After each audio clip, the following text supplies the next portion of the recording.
warahmatullahi wabarakatuh. Ini merupakan channel Bios Maka. Perkenalkan, nama saya adalah Aldila. Nantinya pada channel ini akan diupload materi pembelajaran, kuis, dan praktikum biologi. Nah, selama pandemi ini, maka beberapa materi pada bab 1 hingga beberapa bab ke depan akan diupload di channel ini, sehingga ada baiknya kalian subscribe terlebih dahulu. Oke, kita lanjut masuk ke materi bab pertama pada kelas 12 SMA. Selamat bagi kalian yang telah naik kelas. Materi pertama pada kelas 12 adalah bab pertumbuhan dan perkembangan. Bab ini sebenarnya terdiri dari beberapa subbagian bab, yaitu pertumbuhan dan perkembangan pada tumbuhan serta pertumbuhan dan perkembangan pada manusia. Khusus untuk part ini atau video ini adalah kita akan membahas detail mengenai pertumbuhan dan perkembangan pada tumbuhan. Yuk kita mulai. Silakan kalian persiapkan buku tulis kalian, alat tulis kalian. Silakan kalian dengar pembelajaran ini dengan seksama, bisa menggunakan headphone atau headset. Kemudian persiapkan buku paket dan soal literasi kalian. Ambil selembar kertas atau pada buku tulismu, tentukan gambar nomor 1 atau gambar nomor 2K yang termasuk dalam pertumbuhan dan manakah yang termasuk dalam proses perkembangan. Oke, ataukah gambar 1 ataukah gambar 2? Silakan kalian jawab serta alasannya. Oke, selanjutnya tentukan manakah dari gambar 1 maupun gambar 2 yang merupakan proses pertumbuhan dan manakah yang proses perkembangan. Sama, tuliskan dengan alasannya. Oke, jika kalian sudah melakukannya, mari kita cocokkan. Kebanyakan dari kalian pasti akan menjawab nomor 1 adalah pertumbuhan. Dari mana? Karena pada proses pertumbuhan seperti pada gambar ini terjadi perubahan jumlah massa sel, kemudian terjadinya pertambahan tinggi, pertambahan diameter, pertambahan massa kering dan sebagainya. Sehingga sifat dari nomor 1 adalah bersifat kuantitatif atau dapat dihitung, sehingga benar bahwa nomor 1 adalah bersifat pertumbuhan.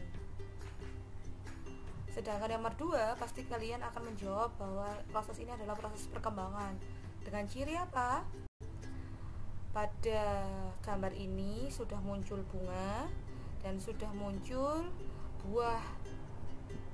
Oke, benar bahwa proses tersebut adalah perkembangan. Namun yang perlu kalian ketahui, pada nomor 2 ini selain perkembangan diawali dari proses pertumbuhan. Jadi nomor 2 ini adalah proses pertumbuhan sekaligus proses perkembangan. Selain dia bertambah tinggi, bertambah jumlah selnya, bertambah diameternya, juga mengalami pertumbuhan sekunder, yaitu pertumbuhan bunga, perkembangan bunga, perkembangan pada buahnya. Sehingga selain pertumbuhan primer, pertumbuhan sekunder juga atau bersifat kualitatif atau tidak dapat diukur. Sehingga benar bahwa pada nomor 2 selain pertumbuhan juga pada perkembangan. Begitu juga pada gambar ini. Nomor 1 yaitu benar pada proses nomor 1 adalah pertumbuhan, sedangkan nomor 2 adalah pertumbuhan dan diakhiri pada proses sekunder yaitu perkembangan. Udah ya? Oke. Sekarang kalian bedakan apakah jawaban perbedaan pertumbuhan dan perkembangan dari yang saya jelaskan sebelumnya tadi. Sifatnya tadi bersifat apa?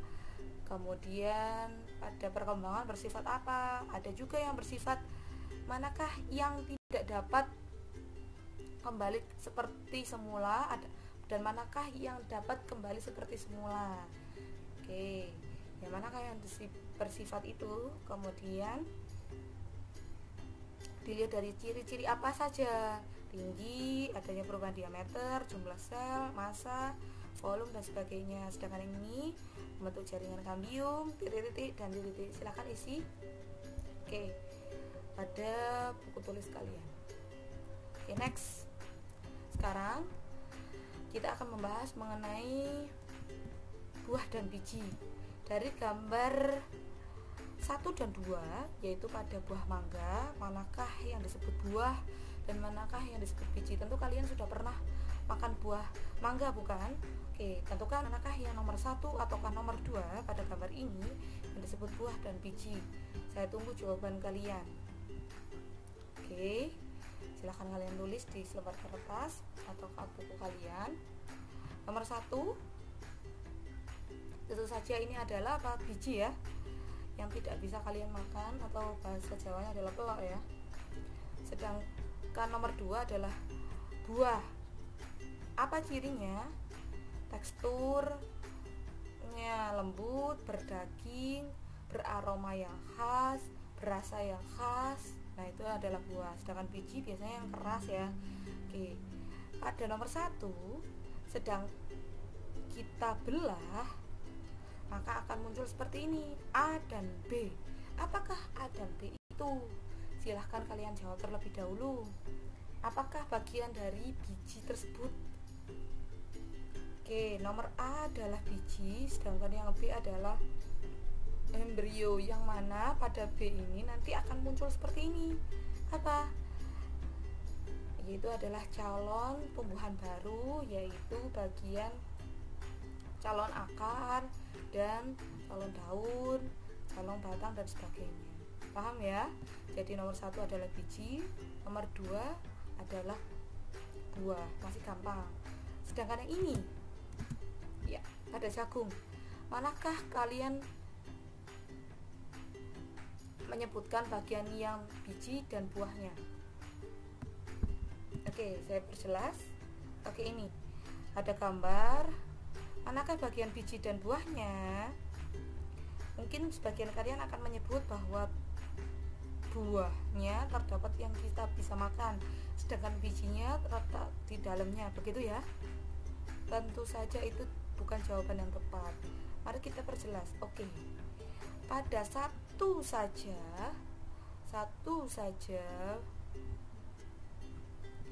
yang terdapat pada ini kita pipil 1, maka di sini terdapat nomor 1 dan nomor 2. Nomor 1 inilah yang disebut sebagai buah, dan nomor 2 inilah yang disebut sebagai biji. Jadi nomor 1 adalah buah, sedangkan nomor 2 adalah biji. Sedangkan bagian yang tengah tentu saja bukan bagian biji dan buah, yang merupakan adalah batang. Jadi kalau kamu lihat yang bagian yang kuning adalah buahnya, sedangkan bagian putih-putih ada bijinya. Kira-kira ada perbedaannya pada ini, pada buah mangga berbeda ya bagian biji dan buahnya ya. Pada jagung kita bandingkan nomor 1 dan 2 pada buah mangga, dan 1 dan 2 pada jagung. Apa sekarang yang mendasari bahwa nomor 2 itu adalah biji? Kalau kita lihat, nah, bagian sini nomor 1 ini adalah buah, yang nomor 2 adalah bagian biji yang nantinya akan tumbuh menjadi tumbuhan baru. Ingat, bagian biji mengandung embrio, yang nantinya embrio akan menjadi tumbuhan baru. Oke, jelas ya? Dari sini kita bisa membedakan bahwa nomor 1 dan nomor 2 pada buah mangga dan pada jagung memiliki perbedaan, yaitu ada yang disebut sebagai buah dan biji yang berpisah, ada juga buah dan biji yang menyatu di dalam satu wadah. Yang ini buah dan bijinya berpisah sehingga kita bisa tidak memakan bijinya, sedangkan ini buah dan bijinya menyatu atau kita sebut sebagai fusi sehingga kita bisa sekaligus memakannya. Paham ya? Sampai sini. Memiliki beberapa statement penting. Statement penting ini tolong kalian garis bawahi. Oke, yang pertama adalah buah. Buah merupakan bagian yang menyelubungi biji. Benar ya, seperti tadi. Fungsi dari menyelubungi biji ini tentu saja untuk memproteksi biji. Awalnya berasal dari bunga yang nantinya akan menjadi bagian dari buah itu. Oke ya. Jadi buah merupakan bagian yang melubungi biji yang fungsinya untuk proteksi biji, sedangkan awal mulanya itu sebenarnya dari bunga yang nantinya akan tumbuh menjadi bagian dari buah itu. Sedangkan biji merupakan apa? Bagian dalam buah yang mengandung embrio yang seperti yang tadi ya, dan ovul nantinya akan menjadi tumbuhan baru. Perlu diingat bahwa semua buah itu pasti berbiji, tetapi tanpa kalian sadari ada bijinya yang terpisah sehingga kita tidak perlu memakannya karena agak keras ya. Tapi ada juga yang terfusi atau menyatu dengan buah seperti yang saya jelaskan tadi. Sekarang kalian tebak, kalau rambutan apakah dia termasuk buah dan biji yang terpisah ataukah dia terfusi? Sedangkan bandingkan dengan pada kacang hijau. Nah, apakah dia biji dan buahnya terpisah ataukah dia terfusi? Begitu ya, paham ya? Oke, untuk lebih detail mengenai buah dan biji, amati video berikut. Kita akan membahas mengenai proses polinasi atau penyerbukan yang nantinya tujuannya adalah untuk memahami proses pembentukan buah dan biji. Bagaimana ke prosesnya? Tentu saja diawali dari adanya pollen grains atau apa, serbuk sari yang jatuh ke kepala putik atau kita sebut sebagai stigma. Menuju mana? Kita lihat. Oke, akan menuju bagian ini, yaitu apa? Inilah yang disebut sebagai ovari atau kita sebut sebagai bakal buah, dan akan fokus kepada ini menuju ovul. Bagian ovul atau bakal biji ini tentu saja melalui proses tabung yang ini kan ya, tadi kan jatuh di sini ya. Ini adalah disebut sebagai pollen tube atau tabung serbuk sari. Nah, nantinya setelah terjadi penyerbukan, maka bagian yang besar tadi atau bagian ovari tadi akan semakin membesar menjadi apa? Bakal buah yang membesar. Sedangkan bagian ovul setelah terjadinya penyerbukan, maka akan menjadi keras yang nantinya akan melindungi embrio menjadi biji. Jadi ovul tadi adalah bakal biji, nantinya akan mengeras karena akan melindungi bagian embrio yang nantinya akan membentuk seed atau biji. Oke ya, menjadi biji. Nah, nantinya setelah bunga-bunga terjadi penyerbukan, bunga-bunga pasti akan gugur.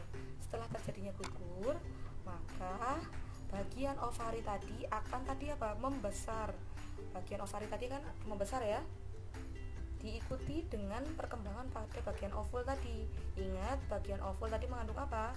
Bakal biji dan embrio. Bagian ovari yang membesar ini turut serta bagian ovul juga akan membesar, yang nantinya tentu saja bagian yang membesar ini, ovari tadi, akan membentuk fruits atau buah. Sedangkan bagian tengah tadi atau ovul tadi akan mengeras menjadi apa? Pelindung biji, dan yang di dalamnya adalah bagian embrio. Itu ya, adalah proses pembentukan buah dan biji. Silahkan kalian tulis kembali bagaimanakah proses pembentukan buah dan biji. Bagaimana sih sebenarnya? Kita perhatikan animasi berikut. Animasi berikut merupakan proses perkembangan buah pir ya. Diawali dari perkembangannya bunga, kemudian terbentuknya benang sari dan putih, kemudian nantinya akan terjadi atau siap terjadi polinasi atau penyerbukan. Setelah terjadi penyerbukan biasanya dibantu oleh serangga.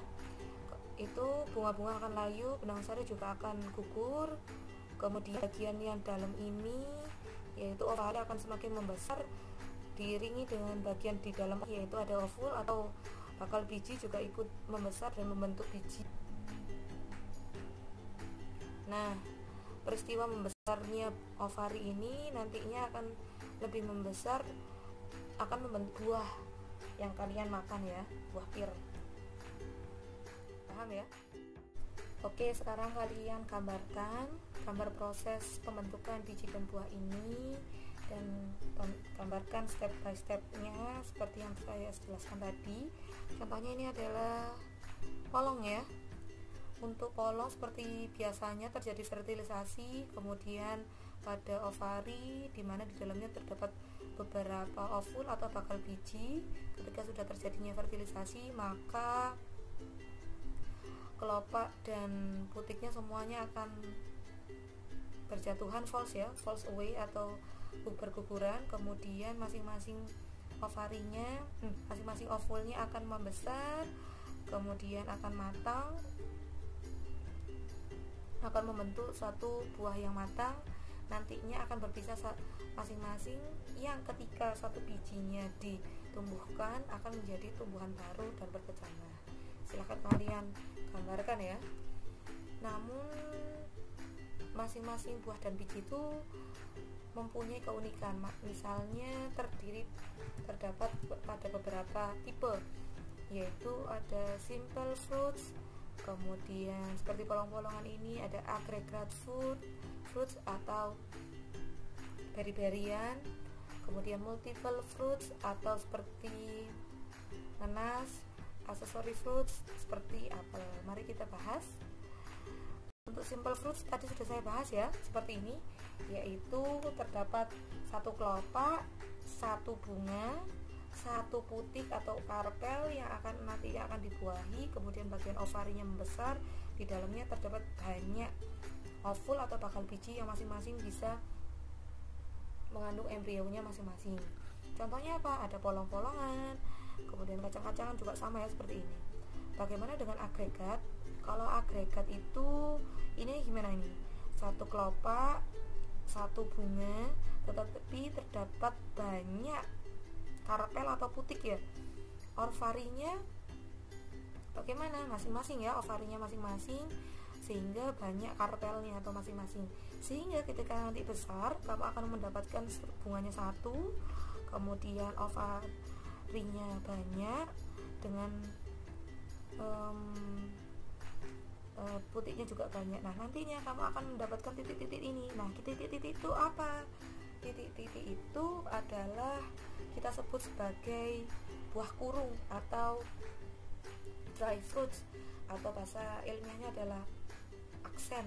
Nah, buah aksen itu atau buah kering itu nantinya kamu bisa temukan atau kamu lihat di luar dari buah strawberry itu adalah biji yang terpisah dari buahnya. Oke, sehingga kamu bisa melihat bahwa itu merupakan berasal dari satu putik. Jadi satu aksen, satu putik, satu aksen, satu putik, satu aksen, satu putik. Walaupun terdiri dari satu kelopak dan mahkota bunga. Oke, sedangkan pada multiple fruits, contohnya pada multiple itu contohnya pada berry-berryan atau nanas. Berry-berryan atau nanas ini, maka kita bisa lihat bahwa banyak kelopak, banyak bunga, banyak putiknya masing-masing. Jadi satu ini adalah satu bunga, satu bunga, satu bunga, satu ovari, satu bunga, satu bunga, satu ovari, satu bunga. Nah, ini nantinya akan tumbuh masing-masing. Jadi ini adalah satu bunga, satu bunga, satu bunga, atau satu buah, satu buah, satu buah.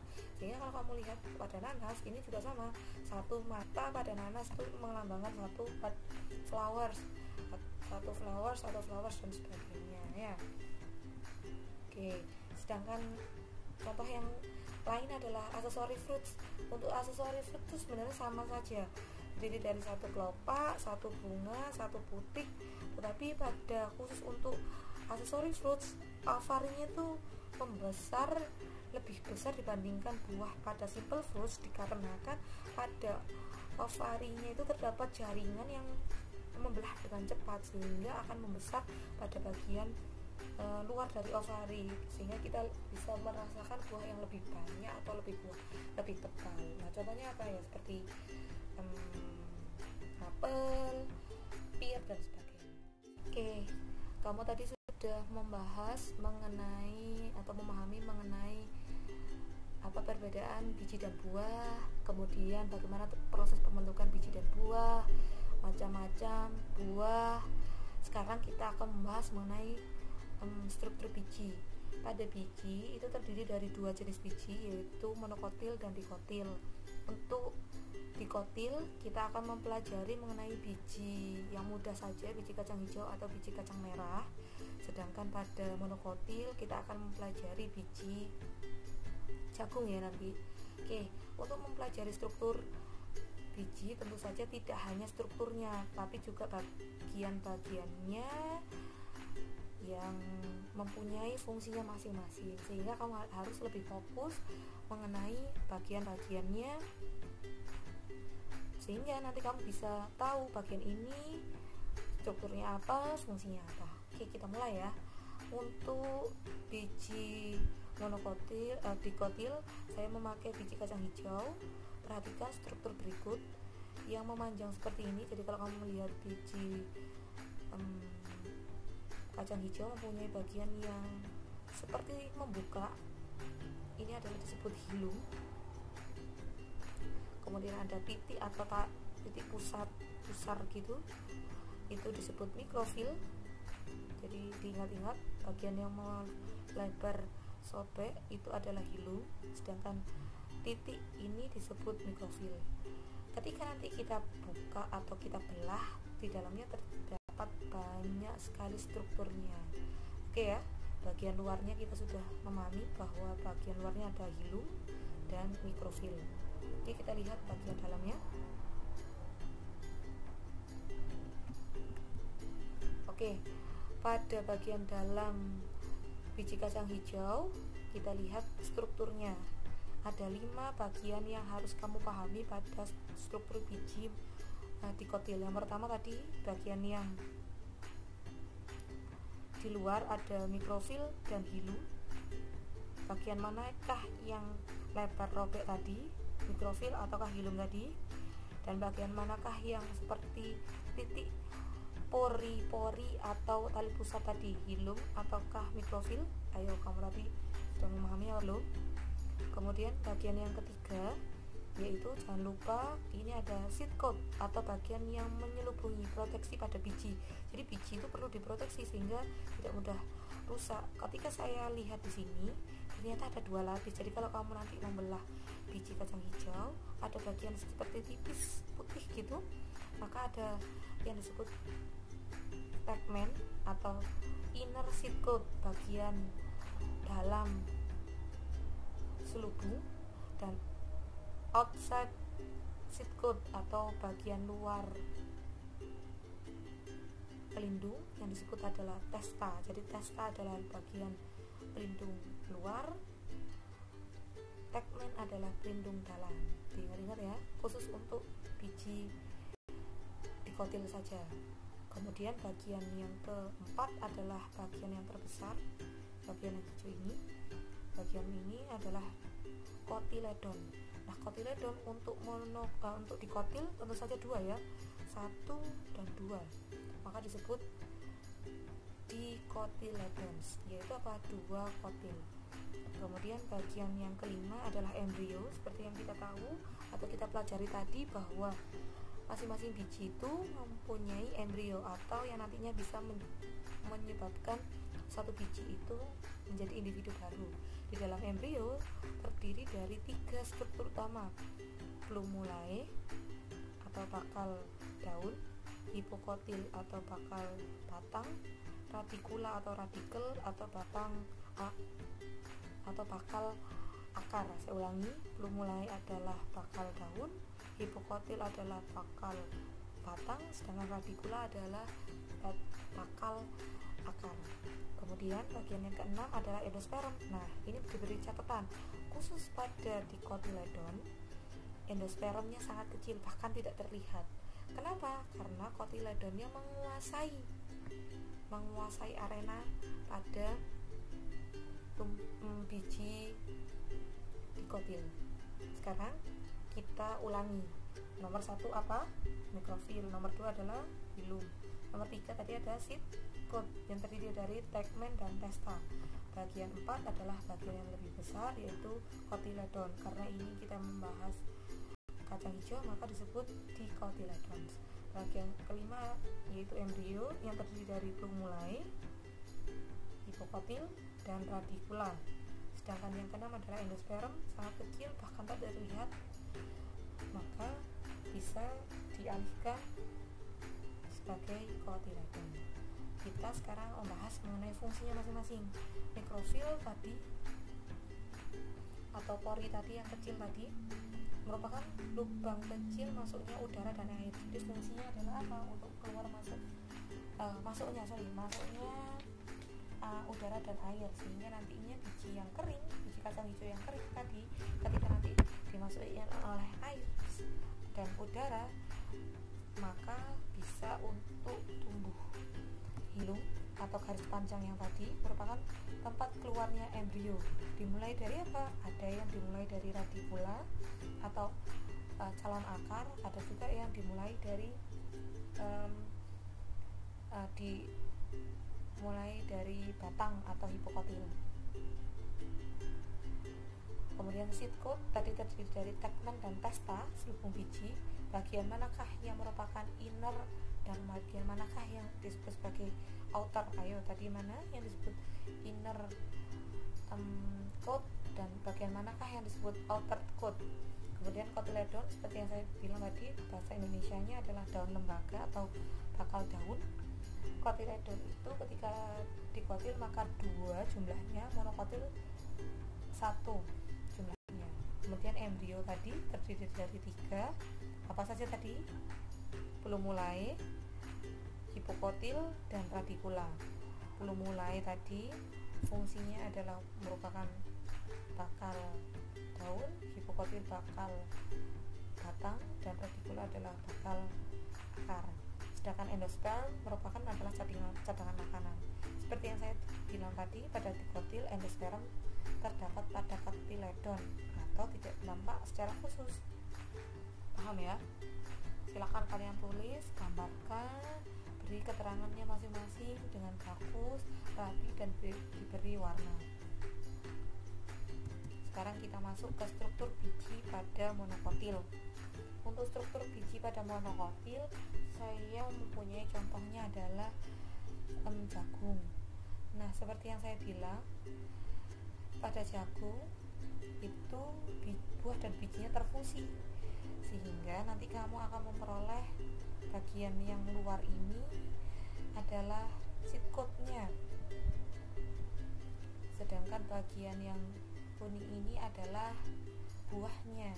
Bagian yang seperti lebih pudar ini adalah bagian bijinya atau embrionya.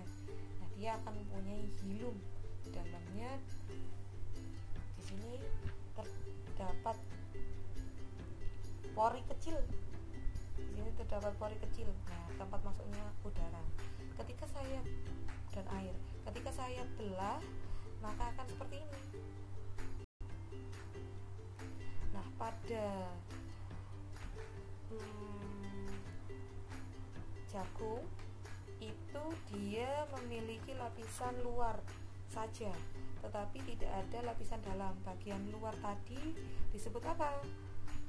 Bagian yang luar tadi disebut testa. Maka pada biji monokotil yaitu jagung mempunyai testa saja tanpa mempunyai tegmen. Jadi di sini adalah testa, kemudian di sini adalah endosperm. Jadi bagian sini adalah endosperm atau buah. Endosperm adalah cadangan makanan. Kemudian di sini adalah embrio. Kemudian di sini adalah hilum atau sobekan tapi kecil. Kemudian di sini ada pori kecil atau hilum. Tak nampak ya? Nah, untuk lebih detail, ketika saya belah lagi, khususnya pada embrio ini, pembelahan longitudinal pada khusus untuk embrio, saya akan mendapatkan bagian strukturnya adalah sebagai berikut.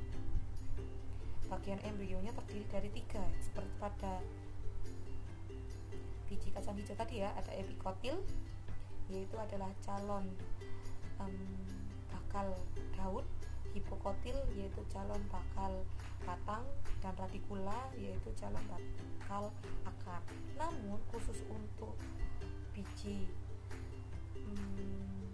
jagung mempunyai 2 bagian tambahan, yaitu A dan B. Bagian A yaitu selubung tambahan pada epikotil disebut koleoptil, yaitu apa? Pelindung pada epikotil. Saya ulangi, ada struktur tambahan yaitu koleoptil, yaitu selubung tambahan pada epikotil, dan ada juga selubung tambahan pada radikula yang disebut sebagai koleoriza. Fungsinya apa? Tentu saja fungsinya adalah proteksi pada epikotil atau plumulae, sama saja ya, serta proteksi pada pada radikula, sehingga tidak mudah rusak bagian epikotilnya atau bagian plumulainya, dan tidak mudah rusak pada bagian radikulanya, sehingga pada struktur biji embrio pada jagung mempunyai 5 epikotil, hipokotil, radikula, serta 2 struktur tambahan. Pelindung epikotil disebut koleoptil, pelindung radikula disebut koleoriza. Oke, kita akan menjelaskan animasinya ya, tentang bagaimana struktur kotil monokotilnya. Saya ambil contoh mangga. Mangga merupakan biji dikotil ya. Oke, silahkan kalian tentukan apakah teste atau tegmen yang merupakan outer coats dan inner coats. Manakah yang disebut outer coats dan inner coat? Oke, silahkan tadi sambil dibuka catatannya, manakah yang disebut outer coats dan inner coats. Jadi double ya, double coats pada dikotil. Kemudian bagian berikutnya adalah struktur ini yang penting, bagian dalam, bagian luar. Pada bagian luar ini ada seperti bagian yang memanjang robek disebut hilum. Kemudian bagian yang di sini pitik disebut mikrofil, mikro itu kecil, pil atau pori, maka adalah pori-pori yang kecil. Kemudian ketika saya belah lagi bagian dalamnya, apakah ini? Ya, betul, bagian ini disebut sebagai embrio, biji. Sekarang kita lihat bagian ini adalah kotiledon ya. Oke, bagian dari embrio terdiri dari beberapa hal, yaitu plumulae ini ya, atau epikotil sama saja, yang merupakan bakal daun pertama yang muncul. Nah, ini plumulae atau epikotil merupakan bakal daun pertama yang muncul, sedangkan kotiledon adalah daun lembaga, yaitu daun sesungguhnya atau sejati.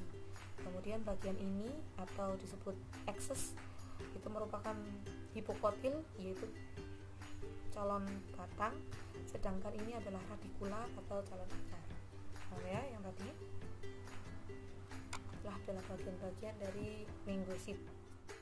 Oke, kita akan menjelaskan mengenai biji monokotil, yaitu biji pada jagung. Pada jagung, seperti yang saya bilang tadi, adalah mempunyai satu saja seed coat atau selubung luar yang disebut adalah testa.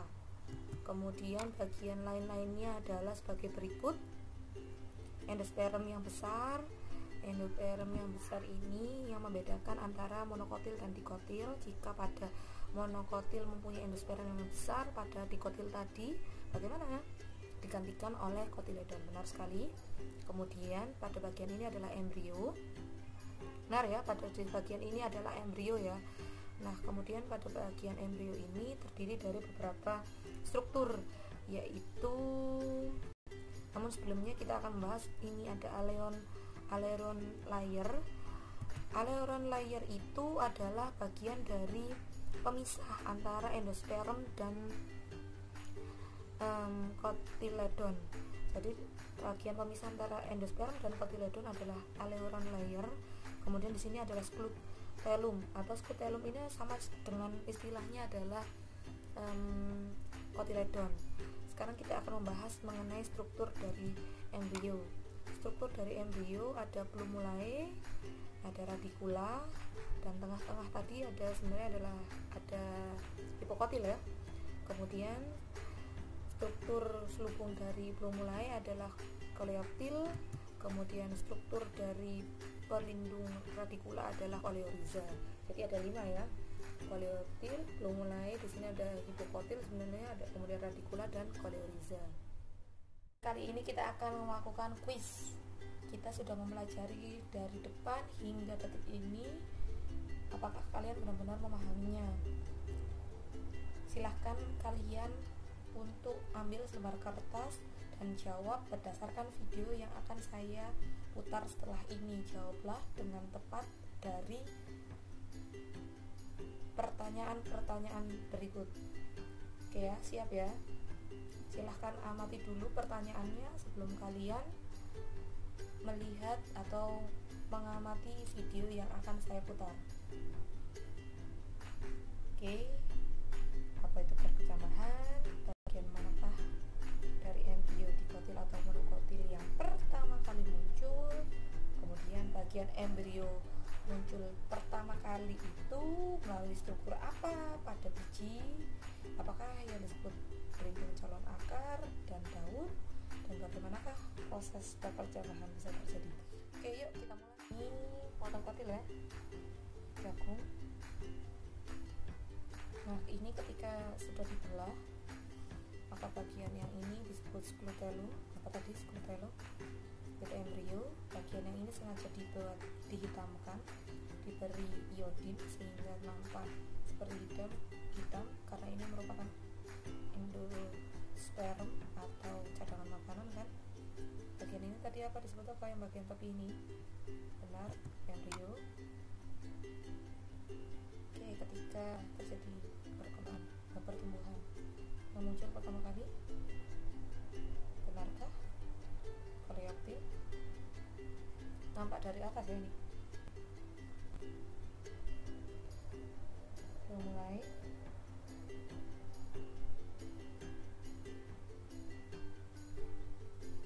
nah, yang ini adalah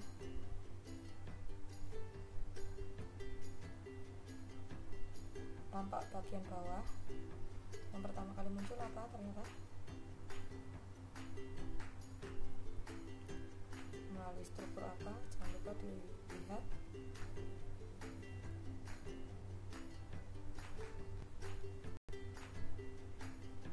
Ini pada cawan Petri ya, yang diberi seperti kertas.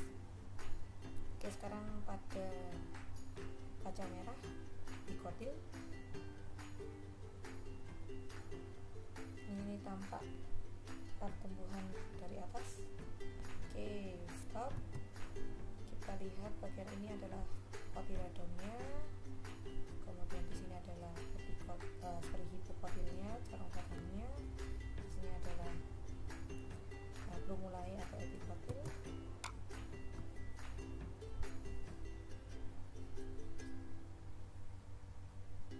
Nah, kamu tampak melihat sama ya, bagian sini juga.